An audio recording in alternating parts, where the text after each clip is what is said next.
Hello everybody and welcome back to Muramasa the Demon's Blade. This is Momohime Act 5. Last time we went up a mountain for some reason and beat up a giant foot in the mountain, who was actually just a pig. We also got a couple new swords and we gotta go all the way back to Mino province. But for now, let's talk to Kongiku.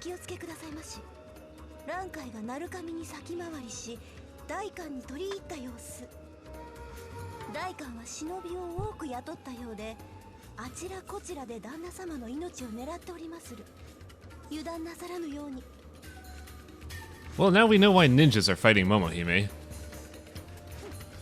I think I recorded these a little late at night, so if you see me kind of walking into a wall for like 2 or 3 seconds, I'm kind of like zonked out. Actually, no, I know the reason, because I was worried that the same thing that happened in Kisuke episode 2 would happen to all my recordings, so I'm monitoring all the recordings while I'm playing. Also, hot tub scene.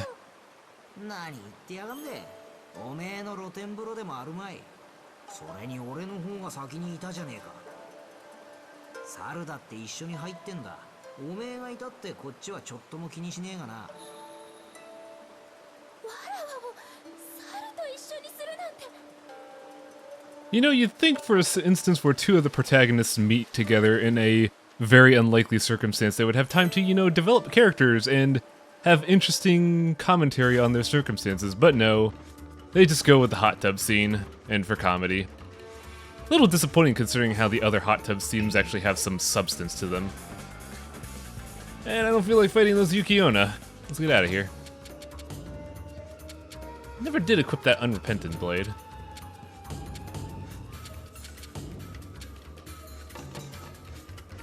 It's a good thing too, because now we get to test it. The skill for it is Holy Comet. It's actually a pretty good skill. It does a couple vertical slashes down on a few feet in front of you, doing a decent amount of damage. The only issue is that the ranges are random, so you're never quite guaranteed to hit with it. Don't think we got any other swords in the meantime, though.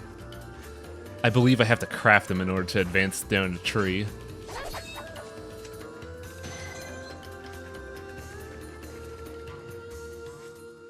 But yeah, now we're going back to Mino province.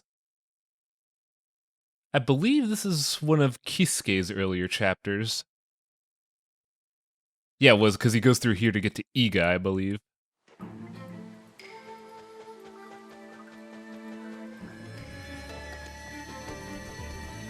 Over here, though, we got a little bit of extra food. We just stole a farmer's 1 bag of rice. I'm pretty sure that man's starving now. Either that or broke. Never realized how terrible some of the stuff we steal is until you think about where you are. That bag of rice was probably the starting crop in order to get the shogunate off his ass.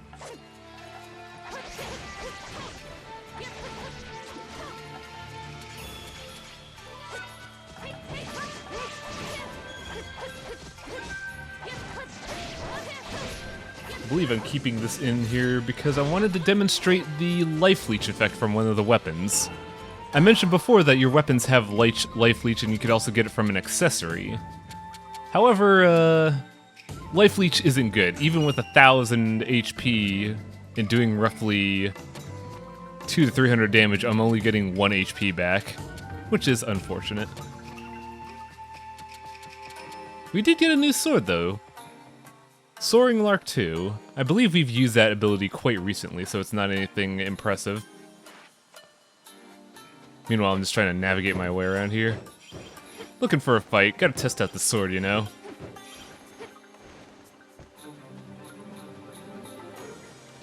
There we go. Soaring Lark is actually really good because it's super fast. It's the same duration as the previous version, but it's much faster, so you're getting at least double the amount of hits in.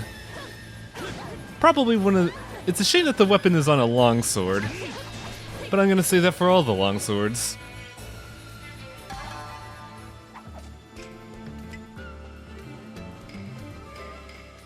And a little bit of a cut to the other part of the map.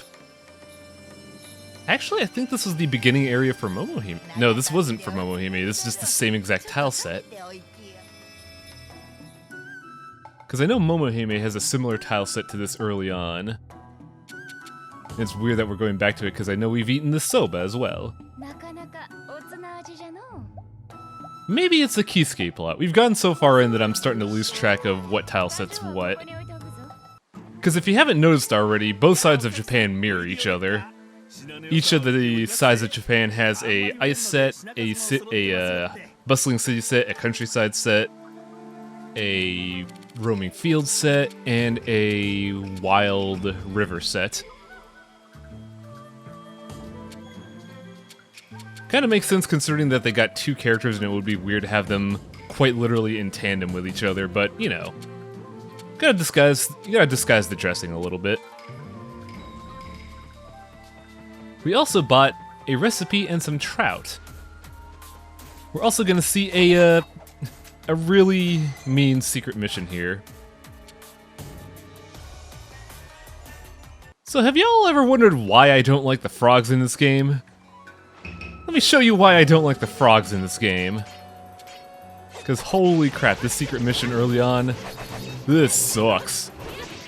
Take a good look at the damage values I take here.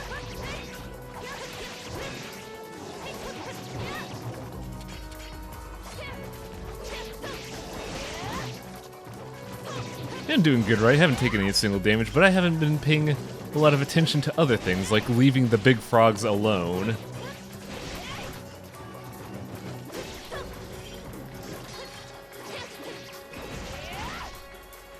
Actually, I think I get through the first wave okay. It's the second wave that... Yep. It begins. That was half my health in a single belly flop from that frog. Holy shit. And the thing about these 100-man melees, when enemies drop in, half the time they are already pre-cooking an attack. So you could be in the middle of a wave and then a frog just drops on you. So I'm not a huge fan of these 100-man melees. There are a lot more interesting challenge missions. But I believe the game gives you these early on because even if you fail these missions, you still keep the EXP and souls for actually attempting them. So if you're ever having trouble, you could just grind up EXP and souls and eventually get where you need to be. But I am slowly getting whittled by poison. Poison is somehow breaking metal. That's so weird. We'll take care of you later. Meanwhile, near the end of the area... Oh yeah, now I remember what this is. Kisuke went here in Act 2. And this is one of the few levels where it has two separate battle areas. One for Momohime, one for Kisuke. And the funny thing is, it's the same tile set.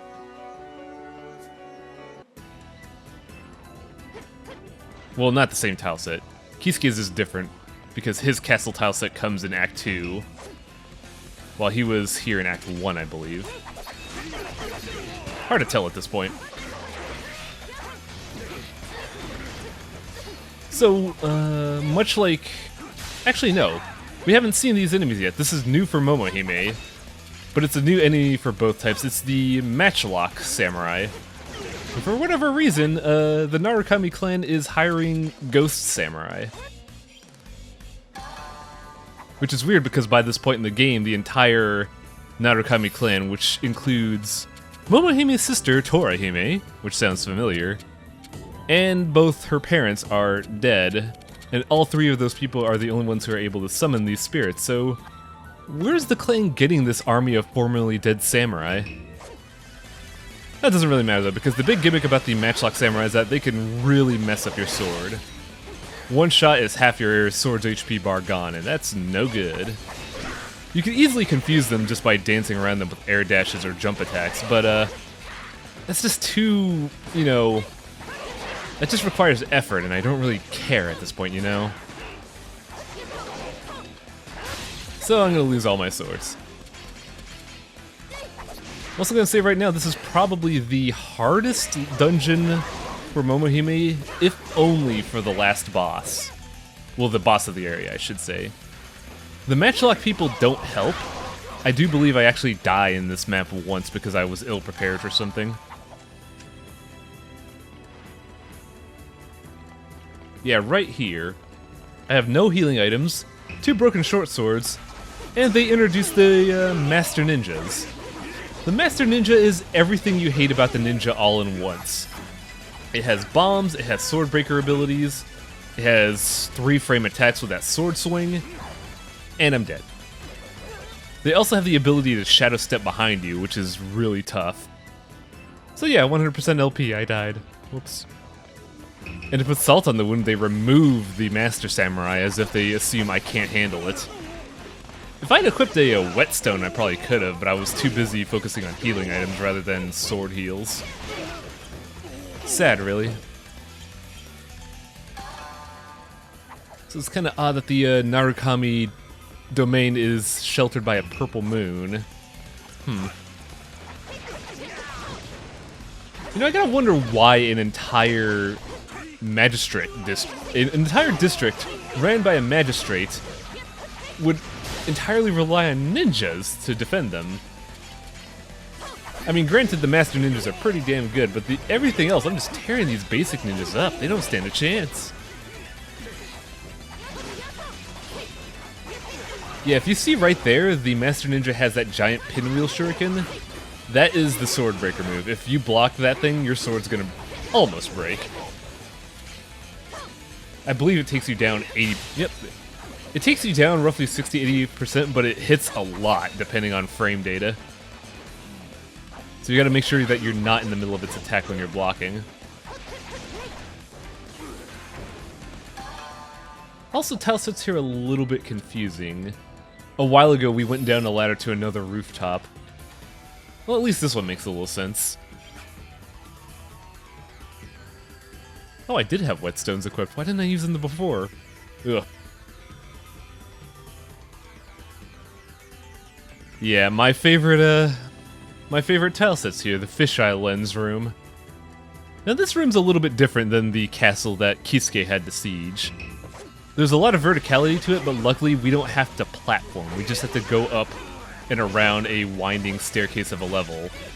Which is honestly better in my opinion, because man, that platforming level, that sucked.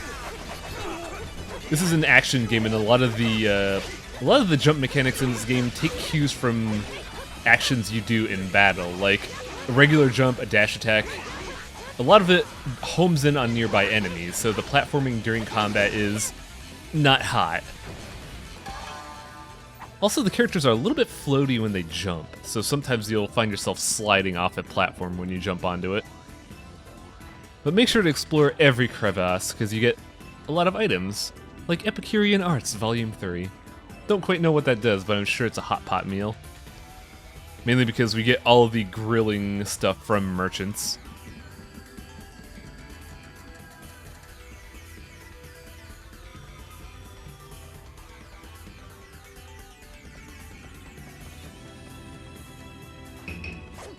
Like, I was wondering where all the samurai are, and the one samurai is here. What are you doing, dude?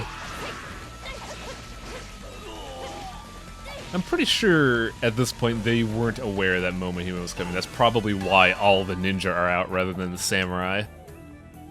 That's why we're just tearing through them like paper. Either that or the magistrate's like, oh, the samurai are only worth protecting me. Let's just sacrifice all these dumb ninjas.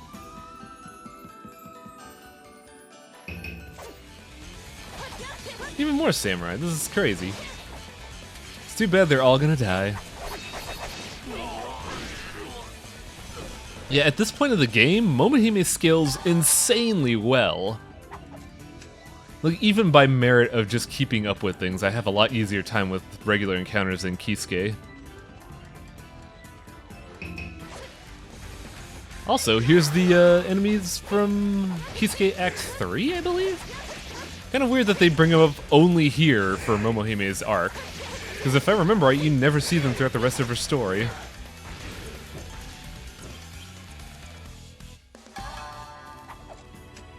Say goodbye to them, kids. Also, we leveled up, and I haven't been looking at my gear. New longsword, though. The Harvest Blade.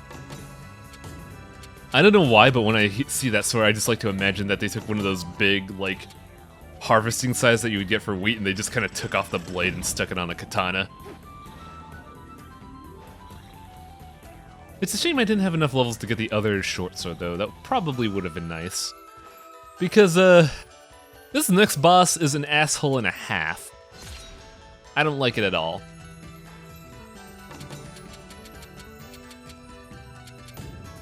Which is why I'm gonna cook some fish. So, I have a request for the thread. If somebody could gifify this, just this face writhing in agony, I would probably use it and pay $10 to something awful just to use it as an avatar. Because that's hilarious. Just this fish screaming, "Oh God, why?" Also, I don't have any... Well, I do have tofus, but I want to cook something else. I want something exotic. Let's make some pheasant. I don't know, I'm going with the tofu here, I think. The most indecisive item management here, because I'm pretty sure right now when I was recording, I was really worried about healing items. Because this boss is pretty bad. And you really want to be prepared with all you got.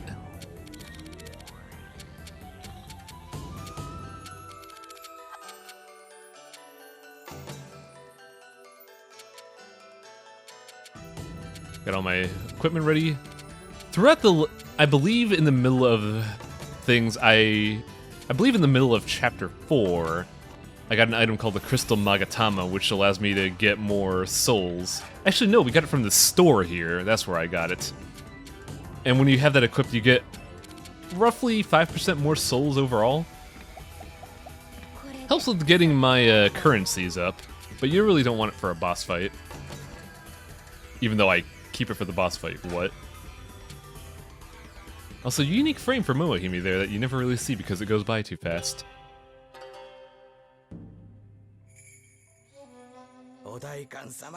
Now, ain't this the perfect picture of modern government corruption right here? Well, maybe not modern, but you know. Corruption in the government. This is such a frame device that it's hilarious to me. Ichigoya is a name that was being both discussed in the thread and mentioned here only once, but I don't remember who Ichigoya was.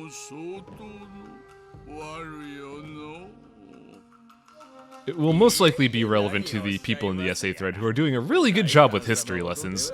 I'm having a hard time keeping up, and I said I was going to do a lore video, but I got tied up in other activities, so I apologize. Your work will bear fruit eventually, don't worry.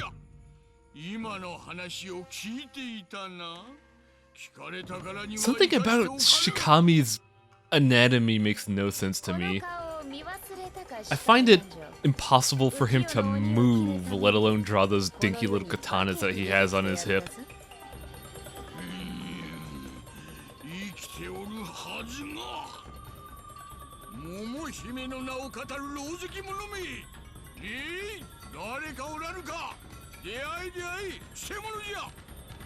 So say goodbye to Ichigoya, kids, because we're never seeing him again.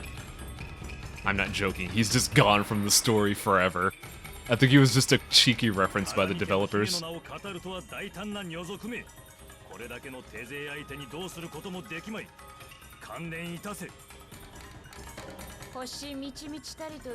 That's a good line, like, right there. I love that line.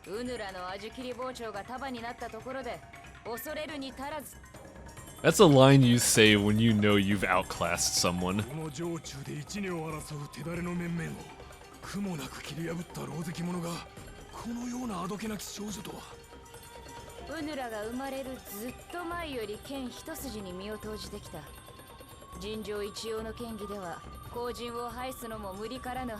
Just to see how arrogant Jinkaro can be.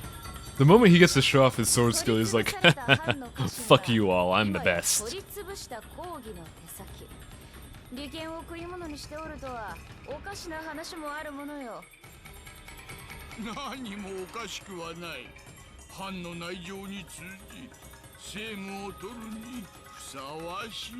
Kind of a shallow political plot reveal for the story, but this was kind of par the course for Japan during the time.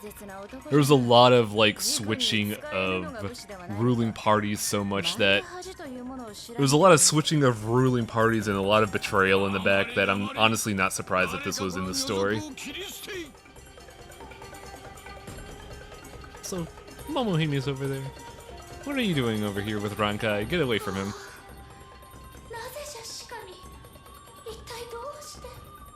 お主の言いたいことは分かっておる。そう興奮するでない。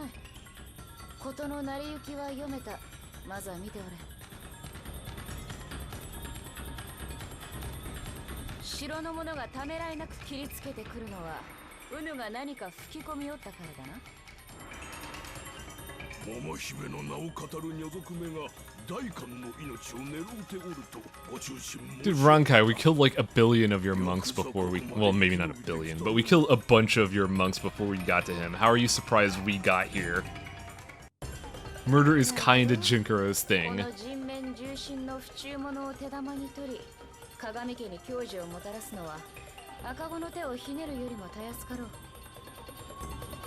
聞き捨てならぬ暴言。根も葉もないたわごとをあげつられて何を申すか。みんな何をしておる。きれきれきれ。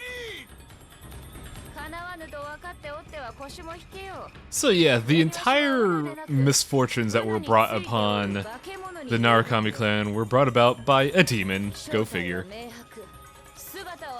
Well, maybe not the entirety of their misfortunes, but this situation at least. As we get to go to our boss fight, a Chimera. I don't like this boss at all, mainly because it suffers from a lot of, it's not gonna give you the opportunity to get a good amount of attacks in. When I did this boss fight again, I kind of realized they do that because it doesn't have a lot of HP. But when you see what it does feel like this boss is a little bit of uninspired design, mechanically wise at least. Its main attack right here is, whenever you see it spin into a ball, being near it will cause you to take damage and will knock you out of near any attack. As seen right there. He will never stop doing this. Whenever he feels remotely threatened, he will spin into his little tornado ball and then go apeshit. The best way to knock him out of this is to hit him with fireballs, but that also takes a toll on your sword. This boss fight just really doesn't evoke good design, because you could get good momentum going and then he'll just hit you out of it abruptly. So if you ever want to try to be cool and do a no-hit run of this game, this boss is a piece of shit. Also, he's gonna have an over-limit mode, and when he goes into that, he's gonna get even more ridiculous, like right here. He had finished his swinging, yet the frame data was still out there, and I took a hit. But that's not his worst attack. Oh no. There is by far a worst attack. And I cannot wait for it to appear because it is dumb as hell. See what I mean about just trying to get any momentum starting and he just knocks you out of it? It's really hard to just get a combo going on him. That's why I feel like even though this boss... There it is. That attack. There is no answer for that. If he ever decides to do it, you're just going to take a lot of damage. It's terrible. Interestingly enough, that move appears again in Dragon's Crown from the Cabernog boss fight. But yeah, see how I was getting a combo going and he just goes into a he goes into his counter-attack phase. It's not a good boss fight. It's also just not interesting in the least. All he has are two attacks, really. He has those two counterattacks, which stop you from doing combos, and then fireballs. I don't know why this boss fight was so unimpressive. They could have done so much more with the Chimera, but really, it just devolves into this. I think it's just a matter of fact that I just hate bosses with a keep-away game. It's never fun. Like, at least with Ippon Datara, he had a good reason for the keep away game. He was just so vast. And even then, you got satisfying build-up to it. With this boss fight, it's just like you're trying to chase a cat. Or in this case, a baboon tiger thing? The sad part is that the design is also not as impressive. And I will actually be going back to that comment when we go to other bosses and characters. But yeah, a very unremarkable boss. We're already near dead, and it's just, eh. Probably the lowest point of Momohime's story in the long run. Because she has a lot of good fights, but this one is just not one of them.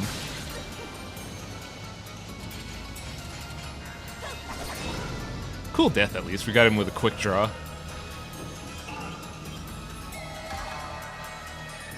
And for that, we get the Emperor of the Plains. I believe that sword has a really good passive ability. I think it's +3 to both strength and vitality. So if you have that sword on, you could just always equip 1 tier higher, maybe more.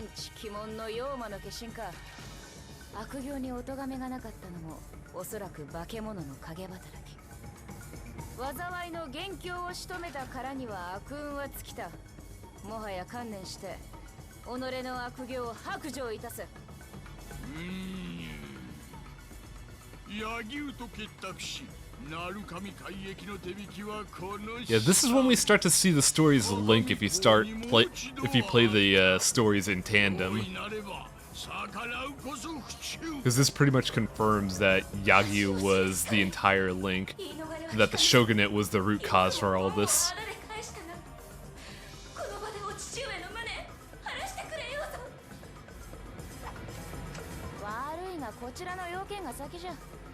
I do find it interesting that here Jinkaro does not go into just bloodthirsty killer mode, even with Momohime's egging him on. I mean, he has his reasons, but it's still an interesting thing to see considering last time he was like, I'm gonna kill this fucking pig.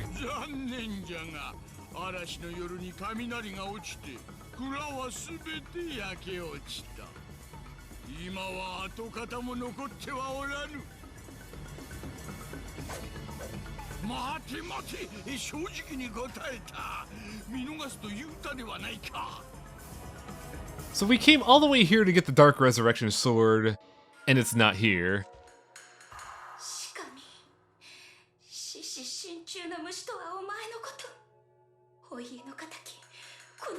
I'll not allow an enemy of my family to remain alive, even though I'm a cute little fireball right now.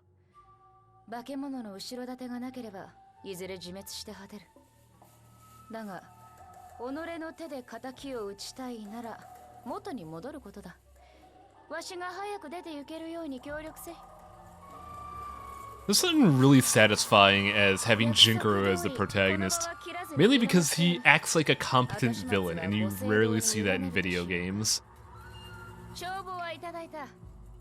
He's just like, sure, I'll let you kill this man, but you're gonna have to help me later. You're gonna have to help me steal your boyfriend's body.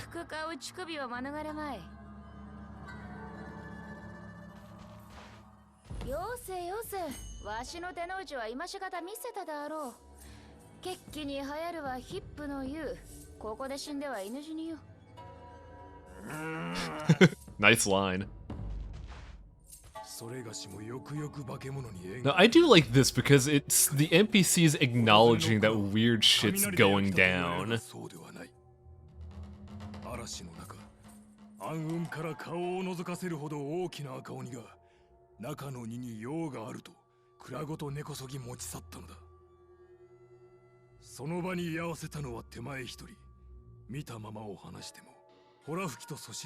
Granted, you could also speculate that this is just kind of, you know, railroading in a sense, storytelling-wise, but it's still nice to see information coming from just a regular dude sometimes.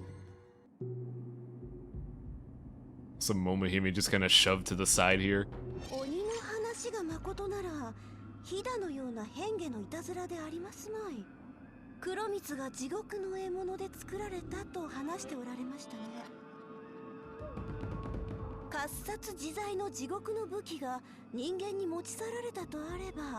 I do like that they pull out Enma here, just because it's such an iconic video game figure for anything related to Japan. But yeah, Jinkuro's not fucking around here.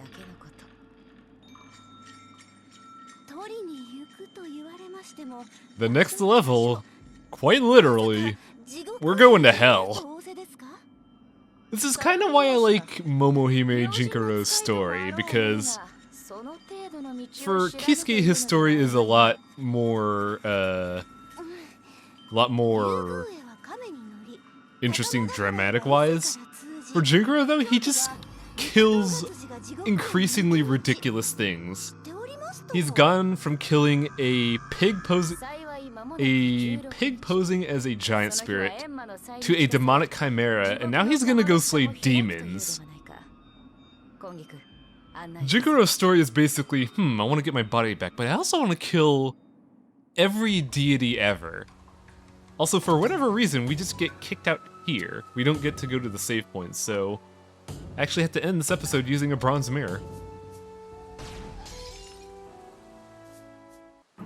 Yeah, well, let's see what we got available to us at the forge. Got this sword that I never really crafted. Blade of the Moonlit Sea. So we got Moonlit Sea, the Emperor of the Plains. And we could craft that other sword if I had more spirits, but unfortunately I don't.